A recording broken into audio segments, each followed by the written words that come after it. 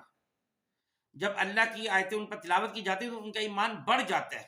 اب مثال تو آپ یہاں پہ کچھ اللہ تعالیٰ کی احکامات بتا دیں کہ یہ آیتیں جب تلاوت ہوتی ہیں تو ان کا ایمان بڑھ جائے. مثلا یا ایھا الذین آمنوا استعینوا بالصبر والصلاۃ، اے ایمان والو صبر اور نماز کے ذریعے اللہ سے مدد چاہو.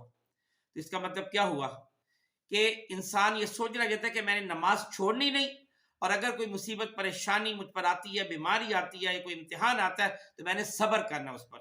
اسی طرح قرآن پاک میں نا کہ وَيْلٌ لِّكُلِّ ہُمَزَةٍ لُمَزَةٍ، اور شخص کے لیے بربادی جو مال جمع کرتا رہتا ہے اور اس کو گنتا رہتا ہے. اب یہاں پہ بھی اس کا مطلب ہے انسان پھر یہ سوچتا ہے کہ چونکہ اللہ تعالیٰ نے کہہ دیا، اللہ کی آیتیں جب ان پر آ گئی تو اس نے مال جمع کرنا چھوڑ دیا، اس نے لوگوں پر لگانا شروع کر دیا. صدقہ، خیرات، فطرانہ، ان پر اس نے مال خرچ کرنا شروع کر دیا. یا پھر ان جگہوں پر مال خرچ کرے گا جس میں اور لوگوں کو روزگار مل جائے گا. آپ فیکٹری کھول لیں گے، آپ اور کوئی ایسا کام کرے گا جس سے اور لوگوں کو جو ہے نا فائدہ پہنچے. اس طرح جب ان پر آیتیں آتی ہیں کہ الذین ھم عن صلاتہم ساہون، وہ لوگ جو اپنی نمازوں میں سستی کرتے ہیں، تو پھر اس کا ایمان بڑھ جاتا ہے کہ میں نے اندر سستی نہیں کرنی. سستی کرنے کا مطلب یہ ہوتا ہے کہ آپ نماز کا ٹائم ہے تو آپ نماز فوراً پڑھیں گے، ڈرامے کو ترجیح نہیں دیں گے، کسی اور دنیاوی کام کو ترجیح نہیں دیں گے، صرف نماز کو ترجیح دیں گے. جیسے حضور پاک صلی اللہ علیہ وسلم کا طریقہ کار تھا، کہتے ہیں نا کہ جب اذان ہوتی تو خاندان سے، اپنی بیوی بچوں سب سے ایسے ہو جاتے جیسے ان کو جانتے ہی نہیں. یہ ہے ایمان کا بڑھ جانا. اسی طرح اگر حکم ہوتا ہے کہ جی آپ نے نرم خوئی سے بات کرنی ہے، تو پھر ان کی زبان میں ہمیشہ مٹھاس ہوتی ہے، شہد ہوتا ہے ان کی زبان میں، تلخ بات ان کی نہیں ہوتی. ان کو غصہ نہیں آتا. حکم ہے نا غصہ نہیں کرو، تو پھر ان کو غصہ نہیں آتا. یہی مطلب ہے کہ جب آیت تلاوت کی جاتی ہے تو ان کا ایمان بڑھ جاتا ہے، وہ اڈاپٹ کرتے ہیں ان چیزوں کو. جب قرآن پاک میں آ گیا کہ دوسروں کے ساتھ اچھے بنو، نیک بنو، تو پھر اچھے ہی بنتے ہیں. دوسروں کے ساتھ بہت نرم دل، بہت نرم دل، آپس میں بہت نرم دل. اور جب جیسے یہ حکم ہے کہ اوروں کی غلطیوں کو معاف کر دو، تو جیسے نوکروں کے بارے میں حکم ہے نا کہ اگر دن میں 70 دفعہ بھی غلطی کرے تو ان کو معاف کر دو. تو یہی مطلب ہے کہ پھر وہ معاف کر دیتے، پھر ان کے ساتھ ہارش نہیں ہوتے، سخت لینگویج استعمال نہیں کرتے، اور لوگوں کے ساتھ نرم خوئی سے، آرام سے بات کرتے ہیں، پیار سے بات کرتے ہیں، آواز کو نیچے رکھتے ہیں، شاؤٹنگ نہیں کرتے. پھر ایسا حکم ہے کہ دوسروں کا مذاق نہ اڑاؤ، تو وہ کبھی مذاق نہیں اڑاتے، کبھی کسی کو حقارت کی نگاہ سے نہیں دیکھتے، کبھی کسی پر ہنستے نہیں، طنزیہ ہنسی نہیں ہنستے. حکم ہے نا کہ ماں باپ کا کہنا مانو، اف نہ کرو، تو پھر ماں باپ کے سامنے ان کی آواز بھی بلند نہیں ہوتی. ماں باپ کے سامنے خاموش رہتے ہیں، ادب میں رہتے ہیں ہر وقت. وہ کوشش کرتے ہیں کہ ماں باپ کو ان سے شکوہ نہ آ جائے کہیں، کہ ان کی کہیں سارے ایمان اور ان کے اعمال سارے ضائع نہ ہو جائے. اس طرح اگر حکم ہے کہ جی آپ جو سودا کرے لکھ لیا کرو، تو پھر وہ ہر چیز کو لکھ لیتے ہیں، کیونکہ حکم ہے.